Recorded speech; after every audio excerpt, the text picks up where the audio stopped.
নমস্কার বন্ধুরা, আমার কুকিং চ্যানেলে আবারও সবাইকে স্বাগত। আজ আমি আপনাদের জন্য নিয়ে চলে এসেছি এঁচোড়ের একটা দারুণ রান্না।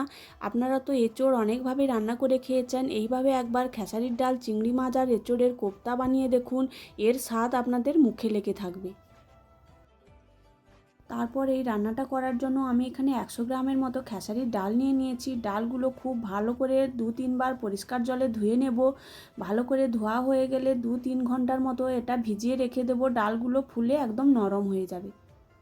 তারপর এখানে আমি কিছুটা এঁচোড় ছোট ছোট টুকরো করে কেটে ধুয়ে পরিষ্কার করে নিয়েছি। এর সঙ্গে একটা আলুও ছোট ছোট টুকরো করে ধুয়ে নিয়েছি। তারপরে ডালগুলো যে আগে থেকে জলে ভিজিয়ে রেখেছিলাম ওগুলো জল থেকে ছেঁকে নিয়েছি। ডালগুলো একদম ফুলে নরম হয়ে গেছে। আর এর সঙ্গে কিছুটা চিংড়ি মাছও আমি ছাড়িয়ে পরিষ্কার করে ধুয়ে নিয়েছি। তারপর গ্যাসের মধ্যে একটা প্রেসার কুকার বসিয়ে ওর মধ্যে সামান্য জল দিয়ে এঁচোড় আলুটা দিয়ে দেব। দিয়ে সামান্য লবণ হলুদ দিয়ে 2টো সিটি পড়লেই বন্ধ করে দেব। তাতে এঁচোড় আলুটা খুব ভালোভাবে সেদ্ধ হয়ে যাবে। তারপরে ঠান্ডা হলে জল থেকে এঁচোড় আর আলুটা ছেঁকে নেব। তারপর যে ডালটা ভিজিয়ে রেখেছিলাম ওটা একটা মিক্সির বাটির মধ্যে নিয়ে নেব। ছাড়িয়ে রাখা চিংড়ি মাছ আর ওর মধ্যে দিয়ে দেব 2টো কাঁচা লঙ্কা কুচি, কিছুটা আদা রসুনের কুচি, অল্প জল দিয়ে একটা শক্ত পেস্ট বানিয়ে নেব। তারপর আগে থেকে সেদ্ধ করে জল ঝরিয়ে রাখা এঁচোড়গুলো একটা পাত্রের মধ্যে নিয়ে নেব আর আলুগুলোও নিয়ে নেব। নিয়ে হাত দিয়ে খুব ভালো করে মেখে নিতে হবে। যতটা মিহি করে মাখা যায় ততটা মিহি করেই মেখে নেব। এঁচোড় আর আলু মাখাটার মধ্যে আগে থেকে যে ডালের পেস্টটা বানিয়ে রেখেছিলাম, ডাল চিংড়ি মাছের, ওই পেস্টটা দিয়ে দেব। এক্সট্রা করে কোনো আদা রসুনের বাটার, কাঁচা লঙ্কা কুচি দেওয়ার দরকার নেই, এর মধ্যে দেয়াই আছে। তারপরে দিয়ে দেব কিছুটা ভাজা মশলার গুঁড়ো, অল্প একটু হলুদের গুঁড়ো, কাশ্মীরি লঙ্কার গুঁড়ো, স্বাদ মতো লবণ, কিছুটা পেঁয়াজের কুচি আর দিয়ে দেব অল্প একটু ঘি। ঘিটা দিলে কোপ্তার টেস্টটা অনেকটাই বেড়ে যায়। সব উপকরণ দেওয়া হয়ে গেলে হাত দিয়ে 2 থেকে 3 মিনিট খুব ভালো করে সব কিছু মেখে নিতে হবে। তারপর গ্যাসের মধ্যে একটা কড়াই বসিয়ে দেব। ওর মধ্যে খানিকটা সাদা তেল দিয়ে তেলটা ভালোভাবে গরম হয়ে গেলে আগে থেকে যে এঁচোড় আর আলুর মিশ্রণটা মাখিয়ে রেখেছিলাম ওটা অল্প অল্প করে গোল গোল করে কোপ্তার আকারে দিয়ে দেব। এইভাবে সবগুলো আমি কোপ্তা বানিয়ে নেব। তারপর কোপ্তাগুলো মিডিয়াম আঁচে হালকা হাতে উল্টে পাল্টে একদম লাল লাল করে ভেজে নামিয়ে নেব। প্রথমে সবগুলো কোপ্তা একসঙ্গে ভাজা হয়নি, আরও কয়েকটা বাকি ছিল। একই পদ্ধতিতে আমি সবগুলো কোপ্তা একদম লাল লাল করে ভেজে নামিয়ে নেব।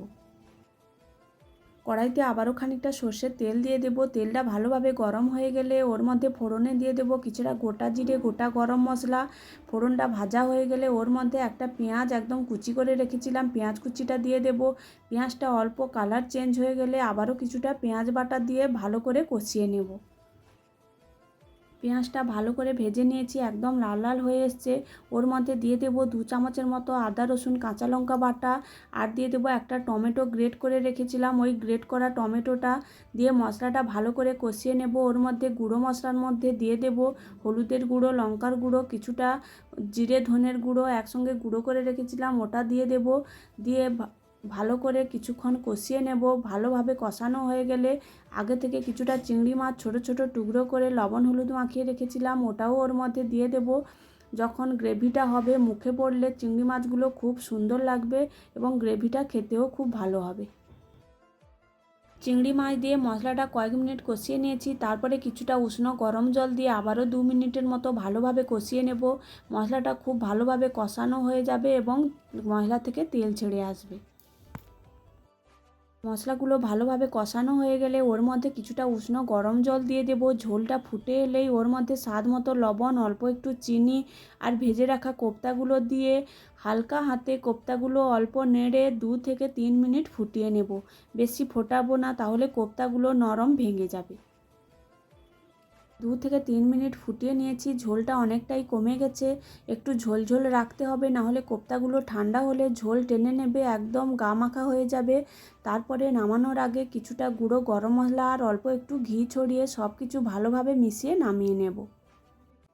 নামিয়ে নিলেই একদম রেডি হয়ে যাবে খেসারির ডাল, চিংড়ি মাছ দিয়ে এঁচোড়ের কোপ্তা কারি। এইভাবে একবার বাড়িতে বানিয়ে দেখবেন, গরম গরম ভাতের সঙ্গে এতটাই ভালো লাগে বারবার বানাতে ইচ্ছে করবে। ভিডিওটি ভালো লাগলে আমার চ্যানেলটি সাবস্ক্রাইব করে দেবেন।